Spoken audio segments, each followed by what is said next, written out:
Samantala, nagbago po ng isip ang dating tauhan ng LTFRB na si Jeff Tumbado. Binawi niya ang mga alegasyon tungkol sa katiwalian umano sa tanggapan.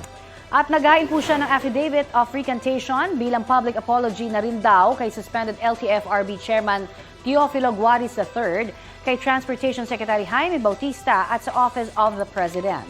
Dala lamang daw ang kanyang mga sinabi ng impulse, irrational thinking at poor decision making. Sinabi niya na wala siyang sinasabi na ako ay involved sa katiwalian. Wala rin daw siyang sinabi na involved ang Malacanang at mga congressmen sa katiwalian na ito.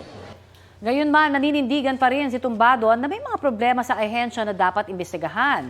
Ang sabi naman ng ilang transport group, si Tumbado raw ang nangingikil sa kanila. Wala pang tugon dito si Tumbado. Inaaral naman na ng legal team ni Secretary Bautista kung ano ang isasampang kaso kay Tumbado, pati na rin kay Mar Balbuena na ang manibela na kasama sa press con kung saan ibinunyag ang mga aligasyon. Si Guaris naman, hinihintay pa ang paliwanag kaugnay sa aligasyon ng katiwalian daw sa LTFRB.